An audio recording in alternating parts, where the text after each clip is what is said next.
Hi guys, this is Johnny Bergen with another Chicago Blues guitar lesson. I'm sitting here in Galveston, Texas at the Guitar Lounge. Sitting here at the Guitar Lounge in Galveston, Texas. My last lesson was maybe a little too jam oriented, and I want to keep things song oriented. And I'm thinking about songs that are good for beginners to learn, songs that have a lot of basic building blocks, songs that'll come in handy when you're at jams, that is kind of a common language that people will learn. Like, when I went to New Orleans and I played a show with Johnny Sansone, I didn't know his songs, he didn't know my songs, but we both knew this song, so this is useful. So this song is called Can't Get No Grindin by Muddy Waters. And this is a good song for beginners to learn. And it's got a lot of pep and zest and life in it. And it's a boogie woogie, basically. And if you notice, I think it's kind of neat that the studio recording does not have a guitar solo. But it's got a great piano solo, which is totally transferable to guitar. And it's all about kind of boogie woogie patterns, just like the Gory Carter was, a lesson that we did previously. So I'm going to start with this little bass line here. And the cool thing about this is you got to put the dynamics in it to put this kind of snap in it. It's not, everybody's, it's got a lot of dynamics and dynamism in it. So try it like this. That was a little too crazy. Try it like this.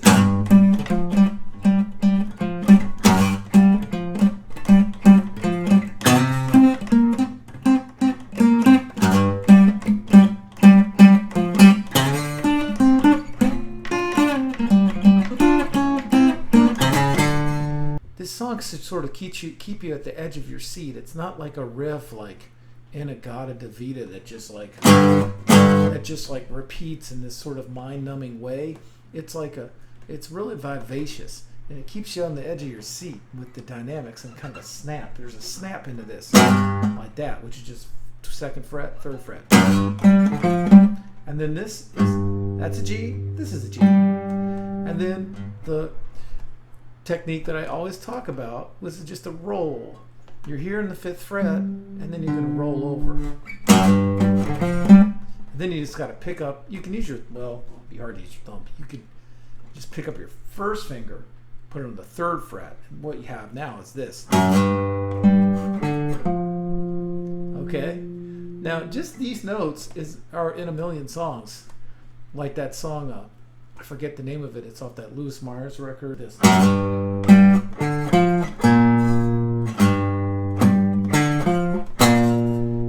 I digress. So.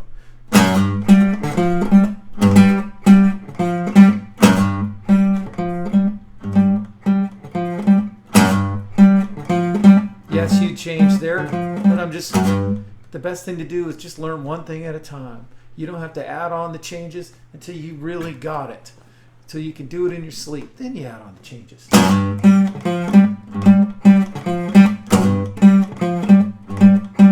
It's got a bounce. Now on C.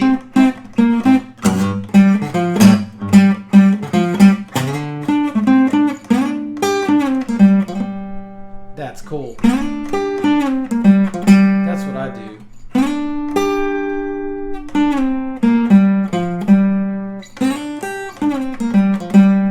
Fine too. It doesn't really matter. 8 and 9. It's part of this, right? And the cool thing is if you do it with your 3rd and pinky, you're set up for success. Like, take a look at this. You can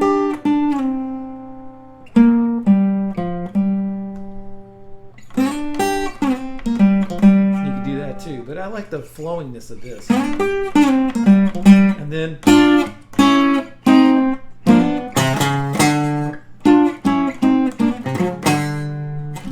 your turnaround. And then sometimes you might hear, like with the other guitars, it's a little difficult because there's, piano and lots of guitar, more than one guitar, but basically it's this. And again, that jumps out at you. That whole part of it jumps out at you. So here's the whole thing again.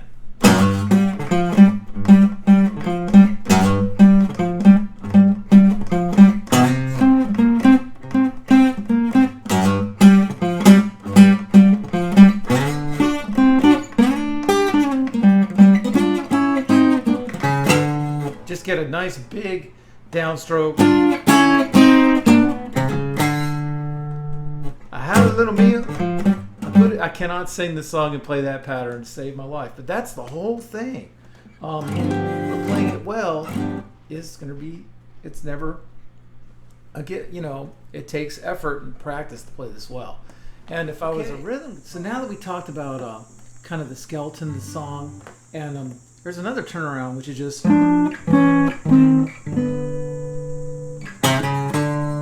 that's just this. It's like the E7th shape. You can move it down, or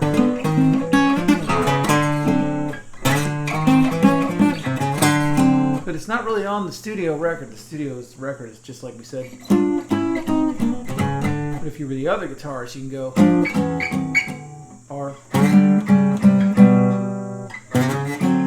But maybe that's a little too far afield. So let's say you're a rhythm guitar player and you've got one guy going this. You could just take your cue from that awesome electric piano by Pontopp Perkins and just kind of bop it like this is a good chord.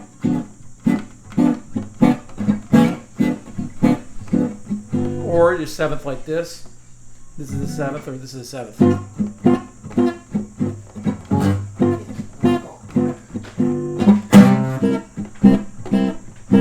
These earthy seventh chords.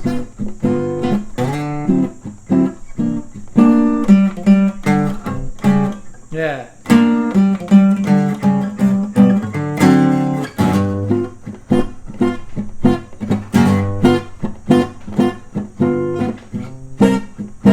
C7.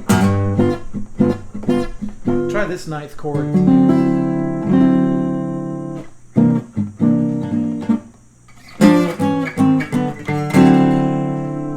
Like that is fine.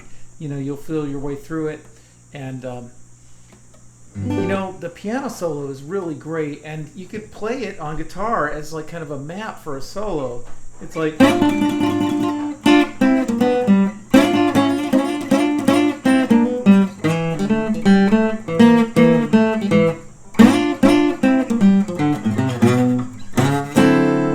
love the way he plays this kind of boogie busy thing all the way through, and then at the 5 he just plays and lets it sit there, and then he even does the same thing in a higher octaves.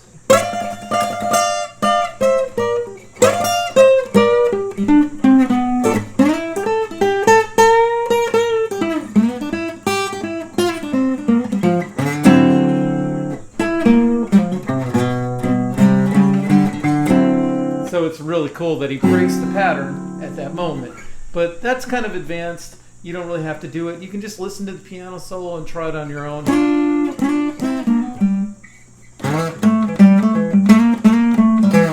There's a great, and when you do that over the 4, it's like a boogie pattern,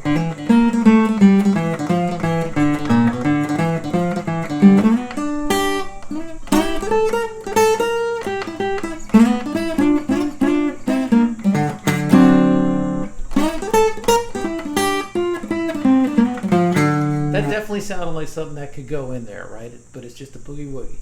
So you can have fun with the solo, do your own thing.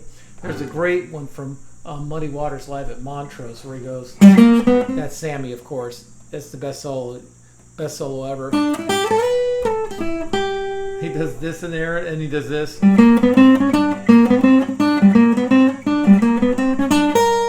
Like, I forget, but this is just cool.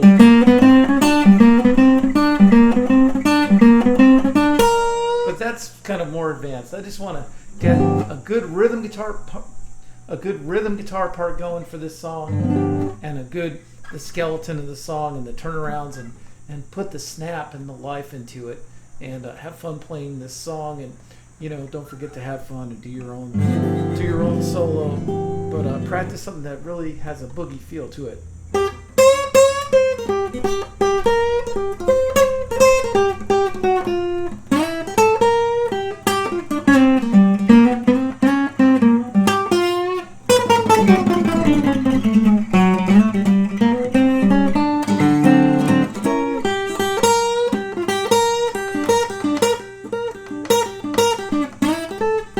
It done broke down. It done broke down. I can't get grinding. Tell me what's the matter with the mill.